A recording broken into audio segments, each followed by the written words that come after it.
Ever wonder why do we sleep?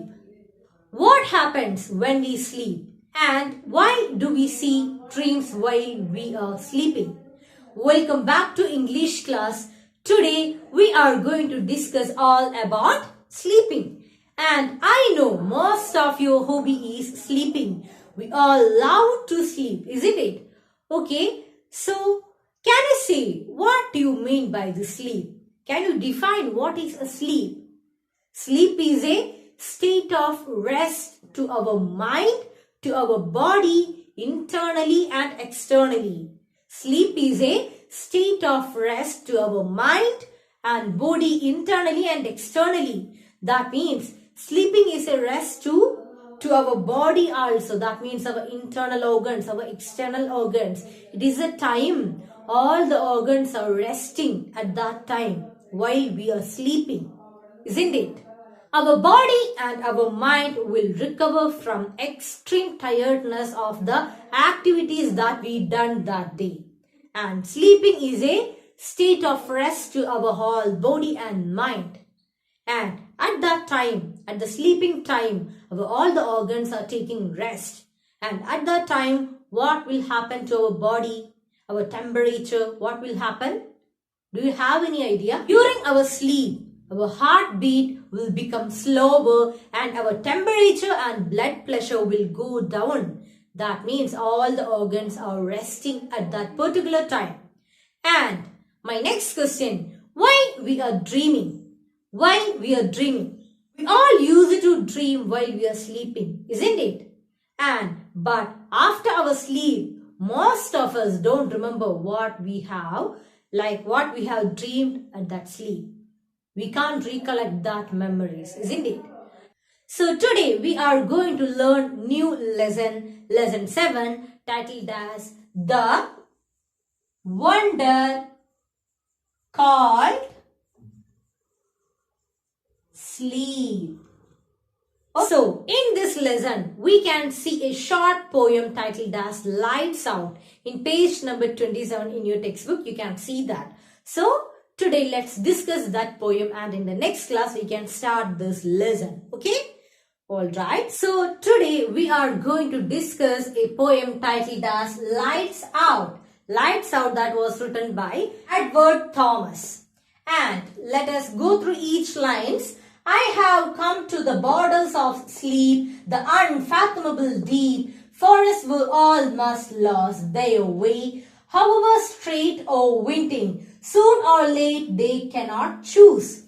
So, in this line, the poet was comparing this poem to death. The poet explains about the power of sleep.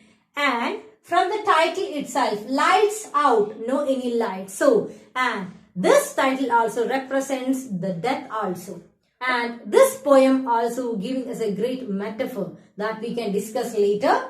So, I have come to the borders of sleep. So, here the poet was saying that I am really sleepy. I am in the borders of my sleep. I want to sleep somewhere. That means the poet was really sleepy and he want to sleep. The unfathomable deep forests were all must lost their way. Note down the word unfathomable. Unfathomable meaning imaginable. Imaginable. Okay. So unfathomable meaning imaginable. Here the point was imagine something. What was that? The unfathomable deep forests were all must lost their way. Here the point was comparing sleep to a dense forest. And point was saying that if we all are traveling in a forest, later or sooner we will definitely lose our way. Likewise, here the poet was saying that today or tomorrow, definitely one day we will die. And here the poet was comparing sleep, dense forest and death. And the unfathomable deep forest. Here the poet imagines about a deep forest. We are traveling in a deep forest and later or sooner we will lose the way. We are not able to find our way. And forests were all must lost, unable to find the way, their way. So we are not able to find our way. Sooner or later we will lose our way. Then once we will go to the sleep, we will fall to the sleep. That means we will definitely die. However, straight or winding, soon or late they cannot choose. So, however, straight or winding, that means the poet was saying that, however, the way may be straight or curved, but one day we all will fall to sleep, we all will definitely die. However, the way will be straight or curved, it may be any. Sooner or later we will die. And soon or late they cannot choose, but we will definitely die one day.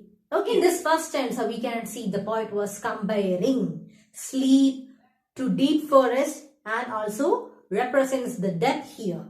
Okay, now let's discuss the next stanza. There is not any book or face of dearest look that I would not turn from now. To go into the unknown I must enter and live alone, I know not how. In this stanza, we can see the helplessness of the poet. And here the poet was saying that neither any books nor dearest look.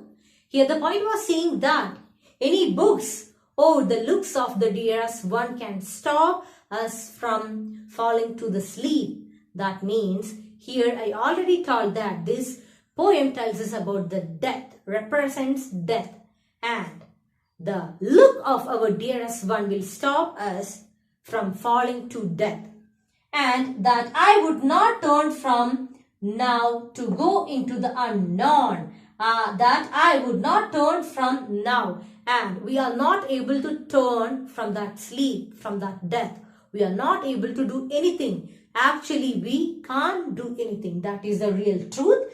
To go into the unknown. Actually, this sleep is a mysterious and strange thing. It is the world of unknown. So, this poem also tells us about death. Death is a mysterious thing and it is the world of unknown. We can't do anything. We have to just face that all.